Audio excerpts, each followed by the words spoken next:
আজকে আমরা গিয়েছিলাম একটা কুলখানির অনুষ্ঠানে, আর সেখানে পায়েস রান্না হচ্ছিল। তাই আমজাদ কাকু বলতেছিল, আমি এত কষ্ট করে রান্না করতেছি, একটু আমার ভিডিও করো যেন ক্রেডিটটা নিতে পারি। ক্রেডিটের ভাগ দিবে না বলে নেত্রকোনা দৌড়াতে দৌড়াতে এসে সানডেটা কেড়ে নিল। কেড়ে নিয়ে সে ঘুটুমুটু করে নাড়াচাড়া করতে লাগলো, আর ধোয়ার তাপে সে এদিক সেদিক লাফালাফি করতে শুরু করে দিয়েছে। রান্না করাটা কিন্তু এতটাও সহজ কাজ নয়, যারা করে তারাই বুঝতে পারেন। আর যদি হয় এরকম বড় লেভেলের রান্না, তাহলে তো অনেক বড় ব্যাপার স্যাপার। তারাই কি শুধু ক্রেডিট নেবে, আমি কি একটু ক্রেডিট নিতে পারি না? তাই আমিও একটু নাড়াচাড়া করতে চলে আসলাম। বিশাল বিশাল দুইটা ডেস্কিতে হচ্ছে পায়েস রান্না। স্বাদটা কেমন হবে খেয়ে আপনাদের অবশ্যই জানাবো।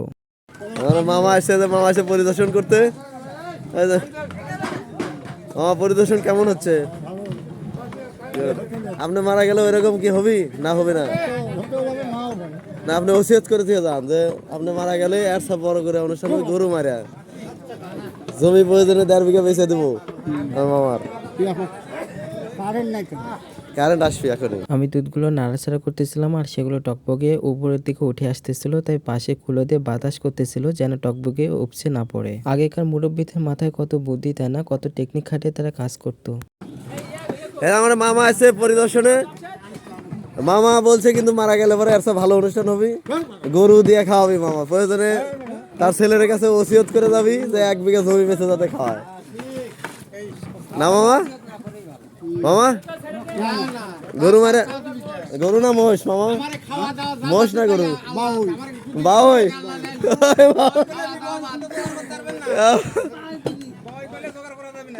আপনার ভাড়া কিন্তু সাক্ষী আছে যে বাউই দেওয়া হবে না।